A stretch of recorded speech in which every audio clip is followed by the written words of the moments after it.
Welcome back to Teaching the Unteachables, where we dive into teaching and learning methodologies for professionals like you. This episode brought to you by Bell Gossett, a Xylem brand, and the Little Red Schoolhouse. Learn more about the Little Red Schoolhouse at xylem.com. All right, everyone. Thank you for joining Did You Know, the Institute-HVAC podcast. So today we're spending some time with Bill Fisher from Bell Gossett, a Xylem brand. How are you doing, sir? Oh, I'm doing quite well. How about yourself? I'm doing great. You know, we keep talking about all of these new opportunities for training and education because every industry is exploding with technology. And so there's a lot of demand for technology. You know, we were talking about the Little Red Schoolhouse and some of the amazing training that we have at the Little Red Schoolhouse. But even you are starting to see that explosion of people looking for training. And as educators and trainers, sometimes we can't keep up with all of the demand. Absolutely not. And we saw, really that the audience was there. We've been offering classes at the Little Red Schoolhouse just outside of Chicago since 1954. But COVID a few years back was the first time we had to get creative and say, how else can we get this information out that isn't just webinars or something a little less engaging, right? And I think it opened our eyes to the fact that people are always eager to dive in and access that content on demand. We're offering over, I think, 15 different week-long classes at the schoolhouse this year, but we know that's not enough to get out to all the folks in the industry we want to connect with. So we're excited to be offering a lot more on what we're calling the online Little Red Schoolhouse now and making that platform a lot more universally available. So let's talk about the Little Red Schoolhouse, and both the physical and the virtual now, because a lot of people don't know. I even myself didn't know about the Little Red Schoolhouse until about a year or so ago. And Howard Weiss and I were talking about it. He's like, you've never been to the Little Red Schoolhouse? I was like, tell me more about this. I was like, I have no idea. What was the conception of this and how did it all begin? Yeah, it started, back in the 50s. Gil Carlson was a really innovative and really pioneering engineer when it came to the idea of hydronics and how to properly engineer systems to take advantage of products that, sure, Bell Gossett makes from a pumping perspective, as well as valves and fittings from other brands like McDonnell and Miller.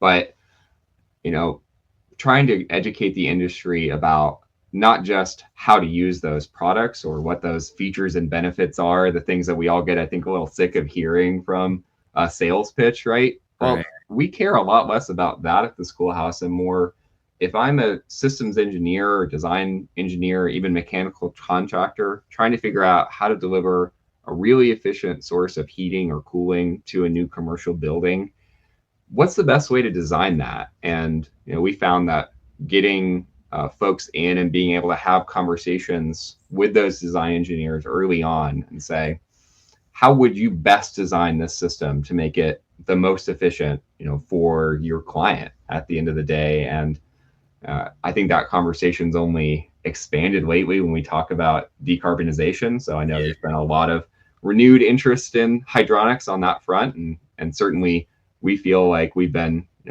preaching that message for quite a long time and are excited to keep sharing, what we've been offering at the schoolhouse with new generations of engineers to come. Yeah. So we're talking, 70,000 plus engineers and contractors and technicians that have came through the programs over the years to be able to learn how to do things better in the hydronic side of things. And, there are times where even our residential contractors, we'll get into geothermal, we'll get into circulating of water, we'll get into, hot water heating systems.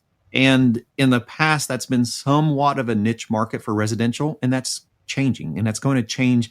I personally think that the movement of water and glycol in water in residential applications are going to explode in the next few years because we're going to start moving to monoblock heat pumps, air to water heating and cooling systems that are going to start replacing our traditional split systems. Because now we have the ability to use high efficiency refrigerants like CO2 and R290, purified propane, to build singular monoblock heat pump systems that sit outside of the structure. So it eliminates all of our internal concerns that we have for flammability of some of these lower GWP refrigerants. So I do believe we're going to see a huge increase in the education demand from the residential and light commercial sector over these next couple of years.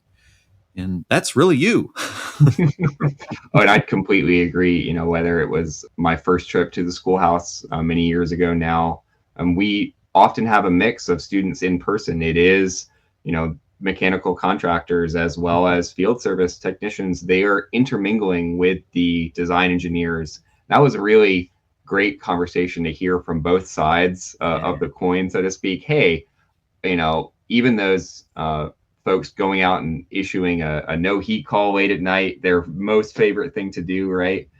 Helping them to understand how that system is really all working together, is inspiring to see them kind of walk away feeling more empowered to do better service work out in the field, knowing how all the components actually fit together.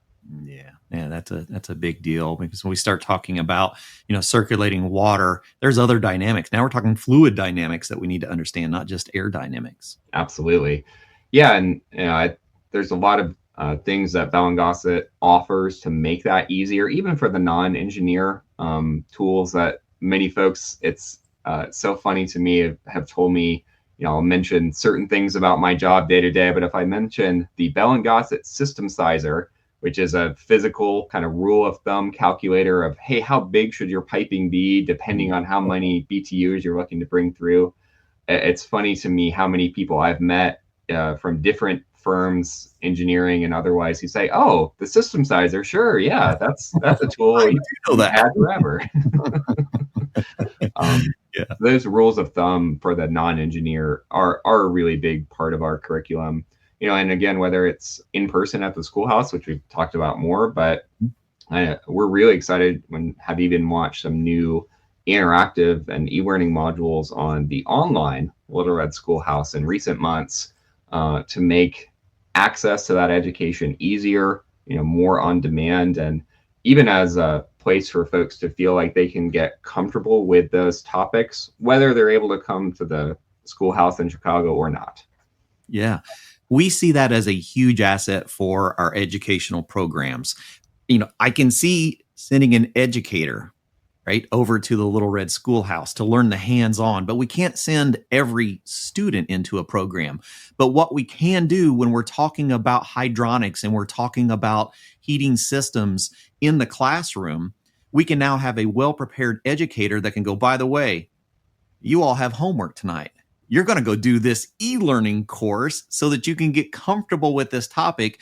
And then tomorrow in class, we're all going to sit down and I'm going to do a deeper dive of what all this means and what it looks like. And so now we're using twofold opportunities for education, that intimate, deep, hands-on experience that an educator truly needs.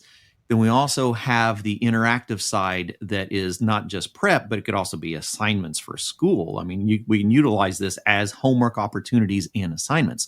Our programs are having more of a demand on the content that needs to be taught, but the programs aren't getting longer. And so the educators are typically faced with, well, what do I remove from my curriculum so that I can add this? And we go, whoa, no, that's not the goal. The goal here is to actually have some assignments that they can do at home.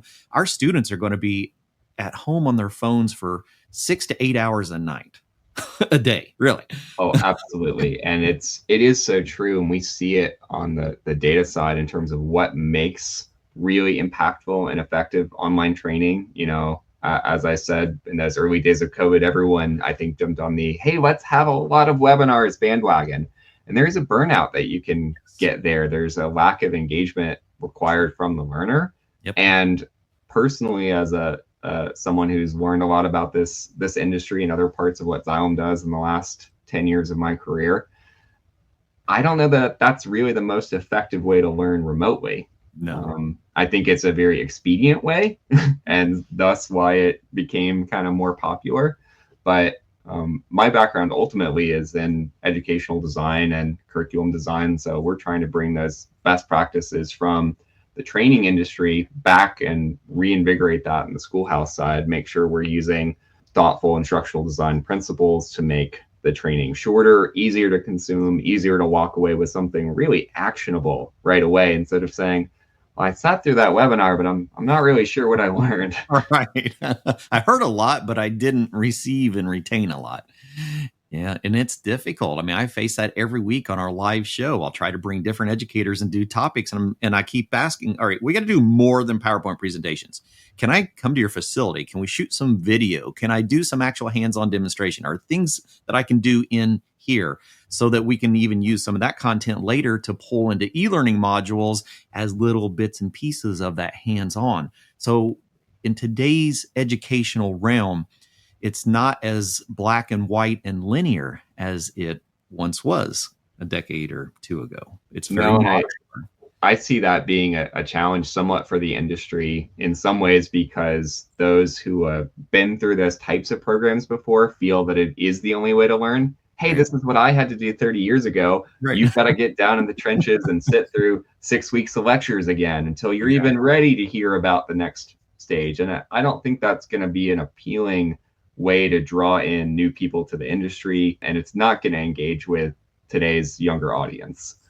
No, absolutely not. I do a class on the 5 generations of learners where I go over starting with alpha and going through, the 5 generations, alpha, Z, Y, X, and I'll even sometimes get into our boomers and a little bit deeper into traditionalists, but talking about how evolution of education has been in the last 60, 70 years. A lot of people don't realize that in the 1990s, most of our K through 12 programs went from a linear design into a modular-based design so that students can do them in pieces, and they can do a component in the classroom, they can do a component at home, they can do virtual classes, they can do augmented reality classes, and they are all a part of a curriculum. And so when COVID happened, that changed everyone. Everyone had to go, what do we do now? Is anyone doing anything? And we'd actually already gotten there in many other curriculums, but a lot of the trades hadn't made that shift yet.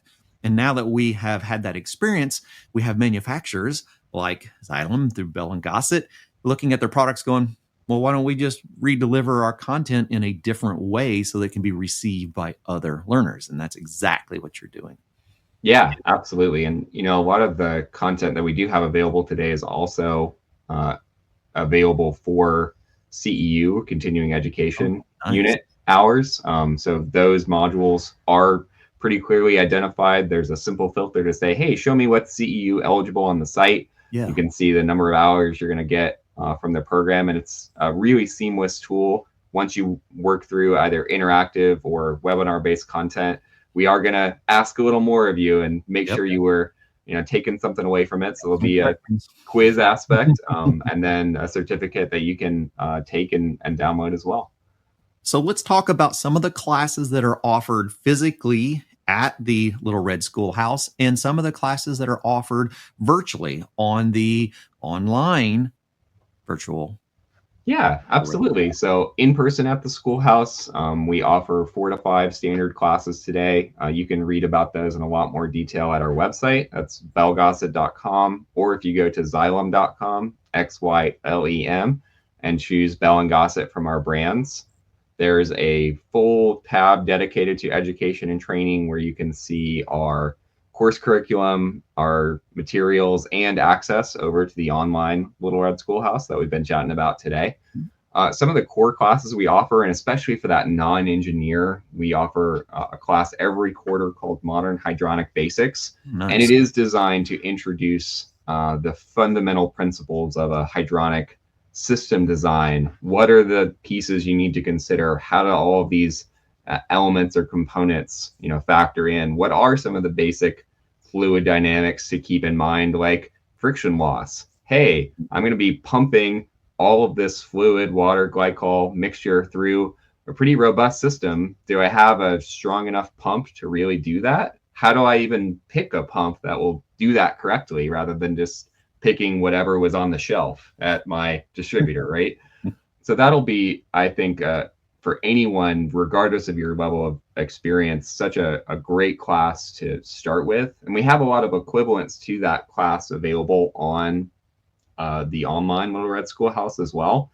Whether it's centrifugal pump fundamentals, hey, how do these pumps even actually work? Yeah. I think so many of us are used to seeing pumps in, everyday things like my pet's water fountain that you don't even stop to think, how those are actually engineered or designed. And it's been fascinating to me to see, when run well, how long that equipment can last when well maintained, right? It's such a aspect of sustainability that we don't talk about a lot in product design, right? But I know on a personal level, I've had to replace my outdoor HVAC condenser quite a number of times that I know my friends who have more of a heat pump based system have gotten by in a lot less maintenance, right?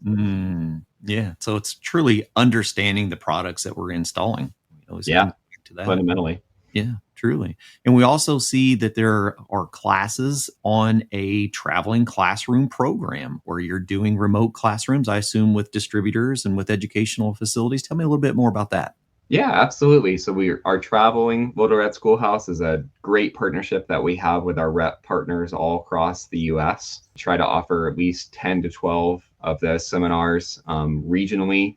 So even those who aren't able to visit the schoolhouse have that opportunity to hear us come and speak. That's usually a more condensed or shorter session. It might cover the same modern hydronic principles, but we also cover classes on design and application of commercial heating systems, of large chilled water systems, and really what makes sense regionally. We're going to be talking a lot more about steam system design in the Northeast compared to, the Southwest, for example. Though there's still steam that you're going to find out there, whether it's hospital complex or, something else. It's always funny to me, that being such an old technology, still how important it is for so many industries as well. Yeah, that's so true. And a lot of our educators, when they're coming into a program, they may be asked to introduce these design principles into the classroom, and they may have never encountered them in the field. And so that's the importance of knowing where the resources are, knowing how to connect to the right training facilities and opportunities. That's why I wanted to have this discussion. So as an educator, we encourage you to reach out, learn more about the Little Red Schoolhouse, learn about the hands-on opportunities, learn about the virtual opportunities that you can utilize in the classroom as well. And so once again, Bill, where are we going to find more information about the Little Red Schoolhouse? Sure. Head on over to bellgossett.com or Xylem.com and choose Bell and Gossett from our brands tab. And under education and training, you'll find a whole host of resources, whether it's signing up for our in-person class, registering for the online Little Red Schoolhouse, or even accessing our really rich library of technical manuals that have a lot of those rules of thumb. Great resources there as well, just to take back to your organizations, or as you said, potentially fold into some other curriculums as well.